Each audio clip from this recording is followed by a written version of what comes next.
Heads up, this video has nothing to do with history and looks terrible. Also, it was shot in January and is sort of out of date. I still find it quite funny though. Enjoy! Stats are usually extremely boring to me, but at the very least, I do understand that they are important. The week that I'm writing this episode, I have the first big statistics exam of my university career, and I'm shitting bricks, I won't lie to you guys. I'm fairly prepared now, but still, I am massively, massively terrified. But this has, at the very least, made me want to explore some of my own statistics, specifically my YouTube analytics. But where's the filth in this, you might ask? Well, later on there's going to be some real dirty analytics. So buckle up and enjoy some newbie YouTuber statistics. Before that though, a little bit about me. Things have changed a lot this year. At the beginning of 2019, I had exactly 3 subscribers, and I knew every single one of them. Today, I have about 60. Now, I know that doesn't sound like a lot, and believe me, I know my place in the world is still a lot to me. I don't know every single one of them. There are now people subscribe to my channel that I don't actually know in real life, and that to me is big. So, how did we get here? Why am I talking to you now in front of what I can only describe as the best green screen on the planet? And if you disagree, you're wrong. At the start of 2019, I'd only just started uploading videos made for YouTube. I'd been uploading some old stuff I'd made for college before, but around November I actually started giving a damn and making proper YouTube videos. They were all documentaries with archive footage and pictures, sort of a Cribs Note attempt to Adam Curtis's style. And they were well received. The biggest of these two were the Panopticon video and Christmas in Bucharest, 2 videos I'm actually still really happy with when it comes to how they turned out. I tend to think rather critically of this time in my, I guess, YouTube career, but I'm really still proud of these videos. In fact, the Christmas in Bucharest video is still really popular. A couple of weeks ago, it got featured in a Danish newspaper called Berlingske, so, tack. According to the channel analytics, by the way, thanks to the massive bump in views from Berlingske, all of my viewers are Danish boomers, which I cannot help but find hilarious. I made a few others, but eventually I got bored with the format and bored with being so serious. I feel they don't really have my personality either, not that serious documentaries really need to have a personality. So if I wanted to enjoy what I did, I had to change. And that's why about 6 months ago I stood in front of these curtains and did this. Moving their news broadcasts 20 minutes before and 20 minutes after the hour instead.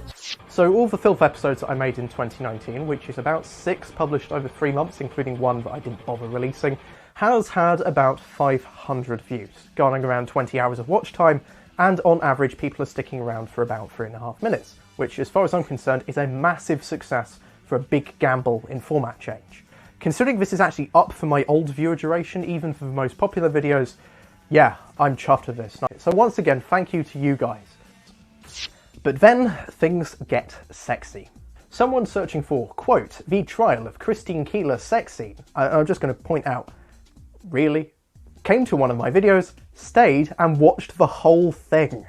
That Profumo video is so good that someone trying to get off to sex scenes on YouTube stopped what they were doing and watched my video instead. Well, unless they just changed their material, in which case, great. And now the fun bit. Here are the best search terms that people were looking for. What you are about to see is the real thing! Lady Chatterley sexy. Sex scandal. Sex movies. Yeah, you're going to find those on YouTube. XXX scandal. Proper sex videos. Yeah, again, where are you going to find those on YouTube? Sex affair. XXX affair. Profumo sex scene. Sex porn. Just the bluntness. Just the fucking bluntness. Lady Chatterley, spelt wrong, sex video. Cheating affair XXX. And standing 69 porn videos. How did you get this? It just does not make sense. How? Possibly, how does that happen? I have literally no idea. Unbelievable. The sort of things, sort of filth that people search for on the internet is just unbelievable. So that begs the question, why are there so many turned on viewers? All of the terms that I just showed you have garnered at least a couple of views, and some of them with actually some not bad watch time too. Well, the answer's given away by the last one, really, as that's actually a translation that I did. The original term was video bokep 60. It's Indonesian for that. Adult material's actually banned in a lot of countries like Indonesia, to the delight of social conservatives and literally no one else. And let's be real, probably not even them either. And there are some countries where you can not see that, but look at YouTube instead. To my knowledge, Indonesia is one of those. As a result, people are desperate. Extremely desperate. So desperate that they turn up on my videos. That's also why Whenever a TV show uploads anything slightly intimate onto YouTube, it gets millions of views, usually from people who have never even heard of the show.